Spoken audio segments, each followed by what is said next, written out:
हे कान्हा जमुना के तीरे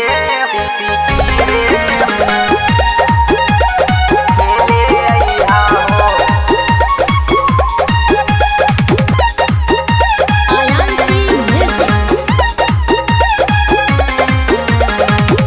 हे कान्हा जमुना के तीरे होलिया खेले अइहा हो। हे कान्हा जमुना के तीरे होलिया खेले अइहा हो। खेले अइहा हो ए कान्हा खेले अइहा हो। खेले अइहा हो हे कान्हा खेले अइहा हो। हे कान्हा जमुना के तीरे होलिया खेले अइहा हो। हे कान्हा जमुना के तीरे होलिया खेले अइहा हो। हे कान्हा जमुना के तीरे होलिया खेले अइहा हो।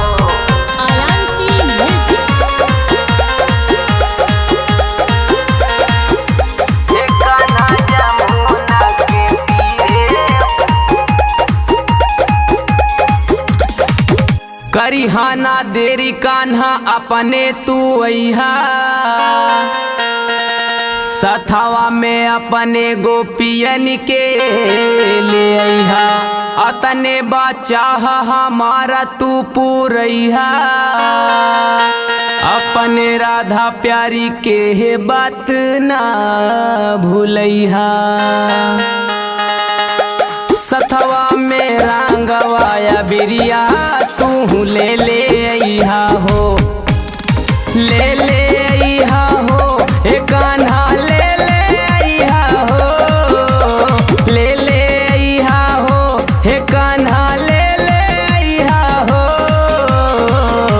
हे कान्हा जमुना के तीरे होलिया खेले अइहा हो। हे कान्हा जमुना के तीरे होलिया खेले अइहा हो। कान्हा जमुना के तीरे होलिया खेले अइहा हो। खेले अइहा हो। लाल पियर भइल बावे देवनगरी।